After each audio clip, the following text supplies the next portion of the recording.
how to get this Thanksgiving turkey into and out of the oven safely. My name is Roxanne. I'm a physical therapist with PT Health Academy.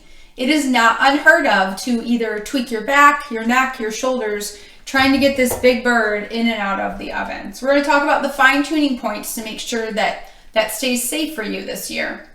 First thing, to put the turkey in the oven, you're going to open the door, obviously, but be sure and slide that rack out. That's going to help you a lot.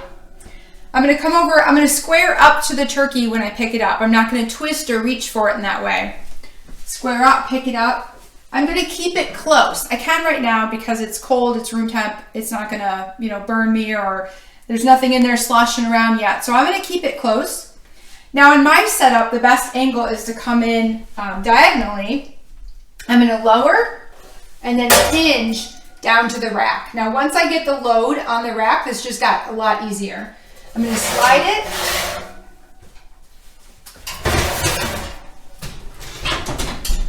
Now notice I wasn't rounding into the oven. Each time I stand with my feet wide, drop my butt back, and keep my back as flat as I can. Ding ding, turkey's done. Now we're going to pull it out.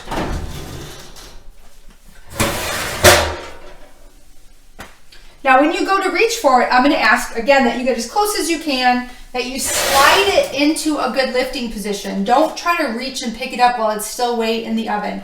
Get it close to you. Again, your back is flat. You're going to pick it up, and then I'm going to brace with my elbows. My elbows are digging into my side to hold that weight.